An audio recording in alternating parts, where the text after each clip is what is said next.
Ketemu lagi di channel Auto Second.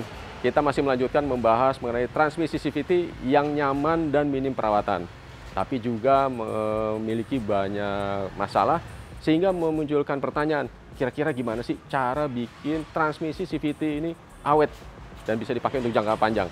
Nah, kita lanjut ngobrol-ngobrol dengan Om Ucup dari Rizky Auto.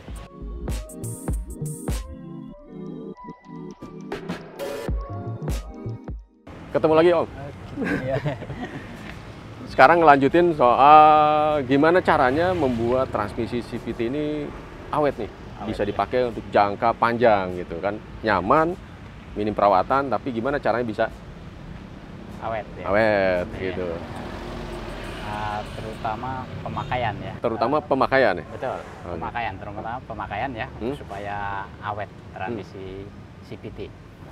Nah, yang pertama cara mengendara atau pemakaian lah. Kalau sumpahnya pada posisi D atau kita mau jalan, itu paling nggak jangan dihentak. Dari nol itu jangan dihentak, terus jangan sering di kickdown juga. Jadi jangan disamakan dengan AT. Biasanya kan makanya kasar.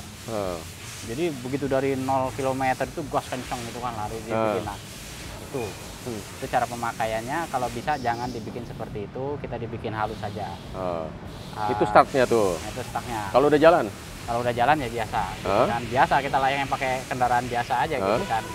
Karena kan CVT ini didesain buat kenyamanan, bukan untuk ngedrive gitu kan. Nah, jadi ya itu. Terus pada saat parkir kita mau maju atau mau mundur, usahakan kalau semuanya kita lagi mundur, kalau mau pindah kuas tongkat, usahakan direm dulu. Direm dulu. Benar-benar transmisi mobil itu berhenti, baru tongkat digeser. Seperti itu kan. Segitu juga baliknya. Gitu. Terus kalau tanjakan, kalau curam usahakan pakai triptonik, supaya dia tidak terlalu terbebani rantainya kan gitu. Pakai ke 1 atau 2 gitu kan, ada triptoniknya itu. Terus kalau parkir, kalau ditinggalin, kalau bisa pada sebelum gigi parkir, sebelum masuk P, usahakan rem kaki jangan dilepas.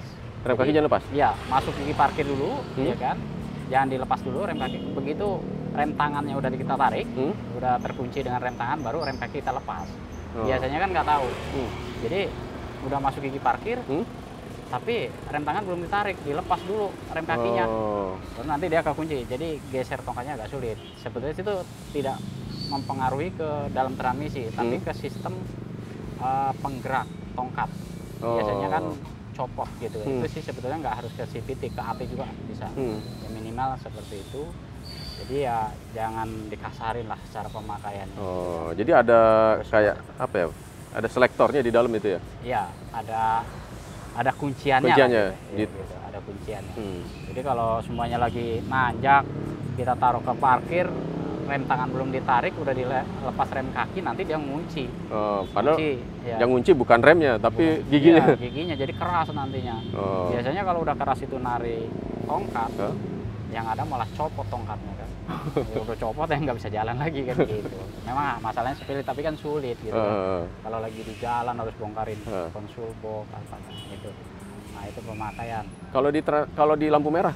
Nah, kalau di lampu merah ya, kalau lama, baiknya di netral. Di netral? Di netral. Lama nih berapa lama? Nah, kan lampu merah ada yang semenit, ada yang sampai 3 menit, sampai 200 berapa detik gitu. Kalau 1 menit itu udah cukup lama, tetap cukup lama netral ya kan, supaya tidak terbebani mesinnya, transmisinya gitu kan. Kalau kita nginjak ke rem kan, pada saat mesin posisi D, itu kan dia pinginnya melaju terus, makanya kita netralin. Nah, kalau misalnya kita paksa di D terus, itu ada dampaknya, efeknya apa? Enggak sih sebetulnya, dampaknya enggak. Cuman itu buat safety aja. Buat safety supaya ya kita kan kadang ada lengahnya ya, kan? Ada lalainya juga. Pada saat di lampu merah, tiba-tiba nggak nyadar rem kaki kita udah lepas kan, mobil jalan bisa kenain yang lain kayak gitu. Kan kalau di manual, kalau diinjek terus kan koplingnya. Nah, tapi kalau di CVT di D terus enggak. Di transmisi enggak. Cukup tenang ya. Enggak bakal dia nanti begini begitu enggak. Ya hanya komputer aja yang nahan kan. Ya. Itu tadi pemakaian. Nah, ada juga pertanyaan nih dari netizen, saya pernah baca. Kalau di turunan tuh gimana? Ngerem di turunan, itu kan glosor aja tuh. Kalau di turunan tetap aja di D, nggak ada masalah. Memang dia glosor, mau ditaruh ke itu juga tetap glosor. Kan nggak mungkin juga ngerem terus kecepatannya tinggi kan. Apa namanya, turunan kecepatan tinggi nggak? Tetap. Kalau ditaruh di 3, 2, 1 gitu? Nggak ngaruh. Nggak ngaruh, biasa aja? Biasa aja dia. Mau ditaruh di 1, mau ditaruh di 2, nggak ngaruh. Kalau turunan tetap aja glosor ya? Iya, tetap. Dia hanya mengandalkan rem. Jadi transmisi itu nggak bisa ngebantu, kecuali lagi kecepatan tinggi, lagi 100 kita geser, ya dia ngebantu ngerem memang. Tapi ya nggak maksimal gitu. Beda dengan manual. Kalau manual kan geser tanpa direm kan dia nahan. Kalau CVT nggak, lolos aja. Lolos aja. Iya gitu.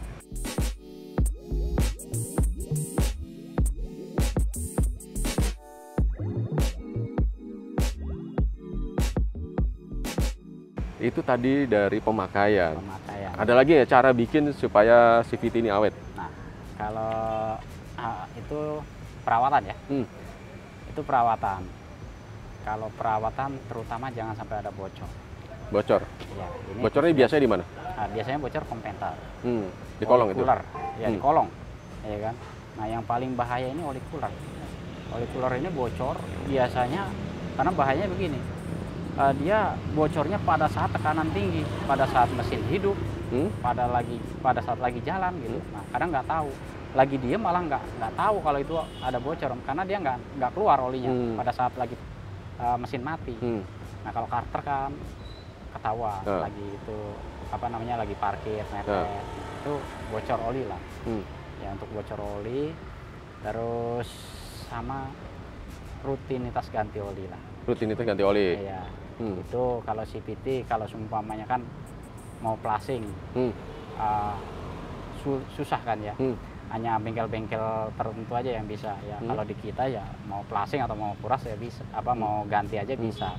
Diganti pun nggak ada masalah kalau untuk itu, untuk CVT. Karena sama dia kayak AT biasa ya? Kayak AT biasa. Justru malah AT biasa itu yang diwajibkan sebetulnya setiap pergantian harus di plasing. Kalau CVT kan dia begitu ditap olinya, dia kena banyak yang di cutter. Jadi nggak banyak nahan di ruangan-ruangan lain gitu kan. Gitu. Jadi cukup ditap aja.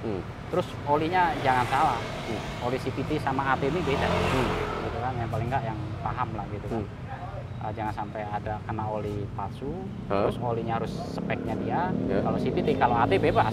Nah, kalau AT ini, kalau CVT ini harus khusus olinya kan. Ini per merek atau gimana sih? Kan kadang kita ngelihatnya pabrikan sengaja menyediakannya untuk menguasai bisnis olinya juga gitu kan, asumsinya begitu. Nah, ternyata sebenarnya khusus CVT ini bisa ganti merek ya dengan brand aftermarket. Isinya juga bukan bikinan pabrikan juga kan, supplier oli lagi. Jadi gini. Jadi kita harus tahu juga, kalau untuk Honda sebenarnya, Honda ini khusus sih. Ada harus Honda sendiri, nggak bisa pakai merek lain, karena di pabrikan-pabrikan lain, di merek-merek lain kayak Shell itu beda. Warna sebetulnya warnanya yang beda. Ya kan, kalau untuk CVT-nya sebetulnya fungsinya sama, tapi warna beda. Kalau oli Honda kita kasih oli Nissan nanti butek, karena kecampur. Jadi kalau Honda kan agak kuning-kuning bening, nah gitu CVT-nya. Makanya olinya kalau bisa ya khusus. Kalau seumpamanya Toyota kan merah, kalau dipasukin ke Honda ya nanti kaget loh. Mobilnya Honda kok ini merah, itu olinya, disangkanya olinya oli AT. Gitu. Jadi kalau untuk CVT ya kalau bisa gunakan untuk yang standarnya lah, ya kan, standarnya. Kecuali kalau Nissan, kalau Nissan ini bisa pakai Nissan, bisa pakai Mitsubishi, bisa pakai Idemitsu, Repsol, kayak gitu kan, Shell.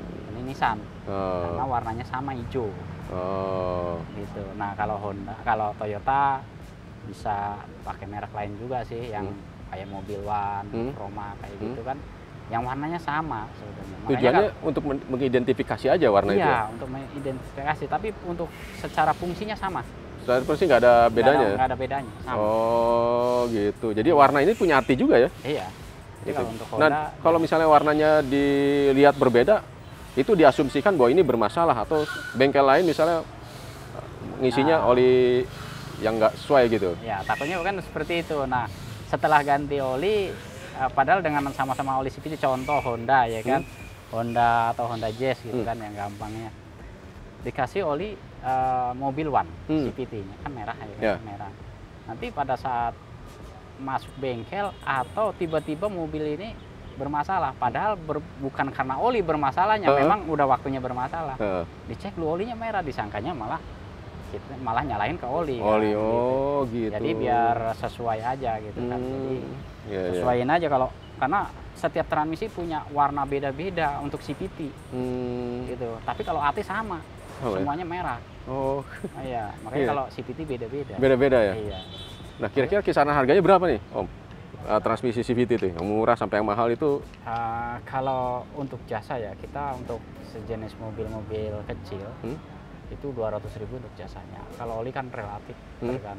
Kalau seumpamanya kayak ACR atau kalau oli CVT itu paling mahal itu 580.000. 580 per galon. Per galon ya? Pakainya 1 galon ya? Pakainya kalau ganti 1 galon cukup. Lebih apa kurang? Cukup sih. Cukup ya? Cukup 1 galon. Pas ya? Pas ya. Oh, di situ juga ada levelnya kan. Ya memang yang tahu aja ya kan yang ini. Karena dia nggak ada dipstick olinya, jadi ngeceknya dari bawah kayak gitu kan. Nah itu kalau ngecek oli CVT berarti emang harus bengkel ya? Harus ke bengkel.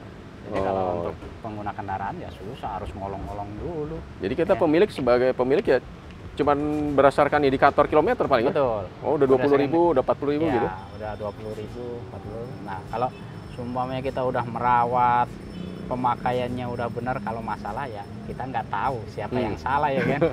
Ya intinya ya gitu, biar awet ya kan. Penggunaan sama perawatan. Ya tadi yang udah saya sebutin tadi. Kalau CVT ya kalau untuk pemakaian ya janganlah dibikin ini ya kan. Ekstrim ya? Ekstrim gitu kan. Karena pernah juga kan knalpotnya diganti, racing baru keluar ya kan. Buat kenceng-kencengan nggak lama jebol, kilometer baru 5.000 itu mobil baru. Waduh.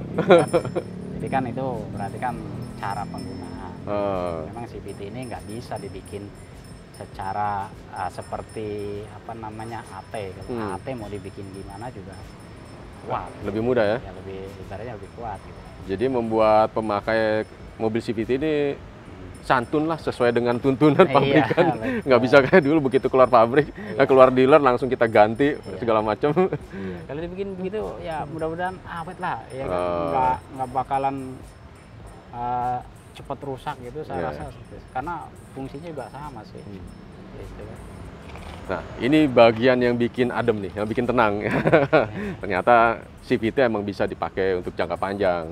Gitu. Nah, terus sama ini ya untuk perawatan, kalau seumpamanya kilometernya udah tinggi atau udah gondrong gitu, ya cobalah cek ke bengkel yang tahu gitu kan, yang paham gitu kan. Ini masih layak nggak, kan bisa dilihat dari cara dari magnet oli, ada kan di situ ada gram atau enggak, gramnya banyak enggak kan. Gitu kan. Magnet oli transmisi. Di situ kalau sumpahnya ada bermasalah kan kelihatan banyak gramnya. Nah itu tahunya magnet itu dari mana? Dibongkar dulu? Dibuka aja dari itunya, tap-tapan olinya dibuka. Oh ada tap-tapannya ya? Iya, tap-tapan olinya dibuka. Berarti terus kita harus tes keluarin ya juga kan? dong? Ya kita tes, kita kayak jalan gitu kan ketahuan kalau ada masalah. Ini buat teman-teman yang mau ngambil mobil bekas bertransmisi CVT. Gitu ya. Ada lagi Om? Ya udah sih itu aja, hanya kalau untuk perawatan jangan sampai ada bocor. Rutinitas ganti oli. Begitu ada bocor langsung ya, cari tahu itu dari mana gitu ya. Dari mana gitu. Karena itu hal yang sepele ya, bocor dibiarkan aja ya kan, tahu-tahu nggak jalan. Iya. Oke Om, terima kasih banyak nih. Terima kasih informasinya. Semoga ini berguna buat teman-teman dan membuat kita tenang buat teman-teman khususnya mobil second bertransmisi CVT. Dan demikian tadi, terima kasih sudah menyaksikan. Sampai jumpa di liputan selanjutnya.